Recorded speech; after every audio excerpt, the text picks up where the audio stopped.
Keto says no bread. And all I've ever done was eat bread. And then I see the loaf and I go, hang on. Because the piece in the front, the very front piece, does not look like bread. It doesn't look exactly like bread. It's that little, what do they call that? The hip, the hood, the front. My grandma had a name for that thing. Right, I'll eat that piece, which then exposes the white bread. But it's a tiny piece after the little piece. I'm well, I have a small piece. So I ate the little piece and the small piece, and then there's two more little tiny pieces. It's not that bad.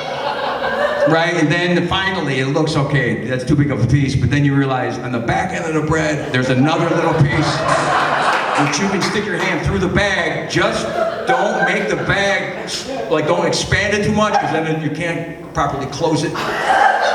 If you pierce the bag, then it gets stale, so I just reach over, grab the back, eat the fragrance, then there's about this much left, and I go, I didn't eat the bread, I kind of eat the bookends of the bread. That's what that is, the bookends. The real bread's still there. I never touched it. I'm ketoing. How the hell could I have eaten it if I'm ketoing? Why would I do that to myself? I'm not going to sabotage my own keto thing. I have no discipline. I've been subsidized by everybody. How many people have done intermittent fasting? Okay, so you haven't even heard of it? It's where you don't eat.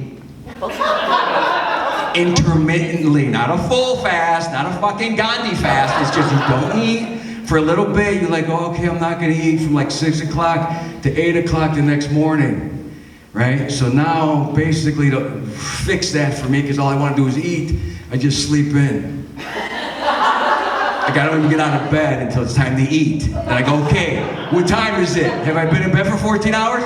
Good, now I can eat.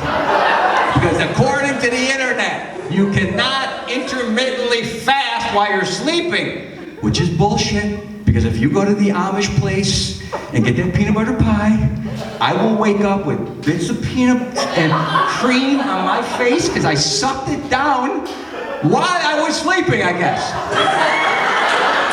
Have you tried the pie? It's $30. It's $30 for a pie. It weighs like 4 bricks, and it's full of dense peanut butter that you shouldn't have more than a slice a year. Which, according to my self-discipline stuff, it's not working. So what I do is sometimes, so my wife doesn't see, I've been eating that pie all day. I shave it. Like I don't cut it. Like I won't cut a full piece. It's like, I don't know if you guys did coke, but when you did cocaine, you kind of shave the rock a little bit, right? So your roommate doesn't know because he's dealing this shit and I don't want to pay for it. So I'm shaving a little coke, I'm shaving a little coke, and then he comes home like, what are we gonna do to coke, man? I already did it. He doesn't know it. I'm shaving the pie like cocaine. That's how valuable this shit is. And I cut it, right? Now what I'll do is I'll start at the crust. You cut a little bit of crust and it looks like the pie's still a normal shape. But then, of course, you get into that creamy middle of the pie, and then it kind of gets into a rounded form, and you're like, that looks like bullshit. Now I gotta actually cut it, and then you never cut it perfectly, so there's a little bit of crust on the bottom of the pie pan where I want that piece, and you pull it up, and the rest in the middle comes out. You gotta eat that now. Intermittent fasting does not work with peanut butter pie in the house. So I got the keto and the fasting, and then I'm also doing, which I think everyone should be doing, is the cold shower thing. Are you doing that? Have you heard of it? The Wim Hof method? The polar guy? What are you kidding me? It's Ruskin. You should be up on this. The polar guy jumps in cold water and it's healing and it reduces inflammation and it's amazing. If you're in a wheelchair, you can fucking play soccer. All these things can happen. Yes. I'm playing soccer. I mean, not great, but I play now because of Wim Hof. Wim Hof says take a cold shower and not turn on the hot water and go in and turn on the cold water. Jump into it, get into it. Make sure that you force yourself, not like someone pushed you, but you know consciously that you're doing this, you're forcing yourself to do something that's hard. Because our life's too easy. So get in that cold shower, and then, yes, it's hard to do, and I was successful for a while. Like Like the first shower, I was good for the first shower.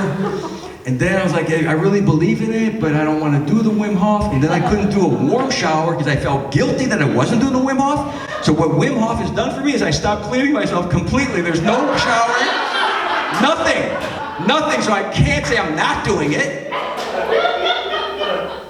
I'm legally doing the Wim Hof thing because the last shower I had was cold. You guys got a great crowd. Thank you for having us.